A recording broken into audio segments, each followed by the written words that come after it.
السلام عليكم حبيباتي ومرحبا بكم معي فيديو جديد على قناتي الحسناء. غادي نوجد معكم اليوم هذه الاكله البسيطه واللي كتوجد دغيا بالسرعه، الشعريه الصينيه مع الخضار ومع الطون. ممكن ديروها بلادان، المهم اللي واجد عندكم تقدروا ديروها به، ماشي ضروري الطون، غير انا واجد عندي الطون وكيعجبني بالطون، ديجا مجرباها بالطون كتجي رائعه. بالنسبه للخضر البنات كنحتاجوا البصله، الكوارجيط، الخيزو والفلفله، يا خضراء يا حمراء اللي واجد عندكم. كنشدوا هنا البصله كنشحرها شويه زيت العود مع الثومه بودر، الا عندكم الثومه طريه مزيان، وشويه ديال السيبوليت، ماشي ضروري السيبوليت، تقدروا ديروا قزبر معدنوس ماشي مشكل، ولا نسموها بشويه ديال الزعتر ولا ورقه سيدنا موسى. المهم نتوما ليكم الاختيار، انا نعطيكم يعني لا باز ديال الوصفه ونتوما ديك الساعه ليكم الاختيار. كنشحروا البنات هاد البصله مزيان يعني حتى كتكراميليزا معنا صافي، وعاد كنبداو كنزيدوا ديك الخضره. الخيزو انايا حكيتو هانتوما بهذه الطريقه هذه، حكيتو في سميتو كيجي هكا بهذه الطريقه.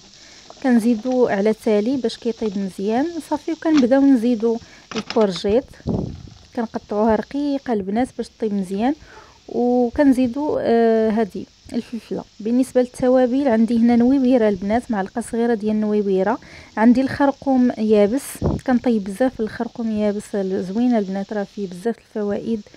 كنزيد هنا سكينجبير، شويه ديال الخرقوم العرق، شويه ديال الابزار ما تكثروهش وصافي، وكنزيد شويه زيت العود باش هذيك الخضره اللي تشحر ليا في الزويته ديالها صافي، وكنزيد شويه الملحه.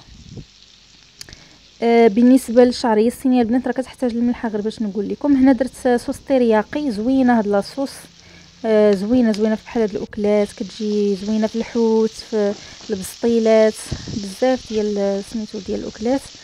صافي هنا كنشحر مزيان ديك الخضره حتى كتلبس ليا مزيان بديك الشرموله وديك العطريه صافي. من بعد البنات غادي تزيدوا الماء قياس 2 كيسان صغار ديال الماء، يكون الماء سخون ما يكونش بارد.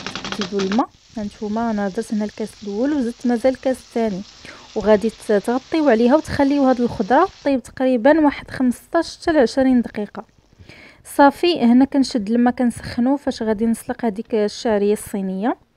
جولي هو اللي كندير في الطون، وريته لكم هنايا صافي. هنا راه زدت الطون جولي في ديك سميتو في ديك الخضره. هنا الشعريه الصينيه من بعد ما تسلقات كنشد القراده وكنقطعها البنات بهذه الطريقه بالموس باش شويه كيتنقص من هذاك الطول ديالها.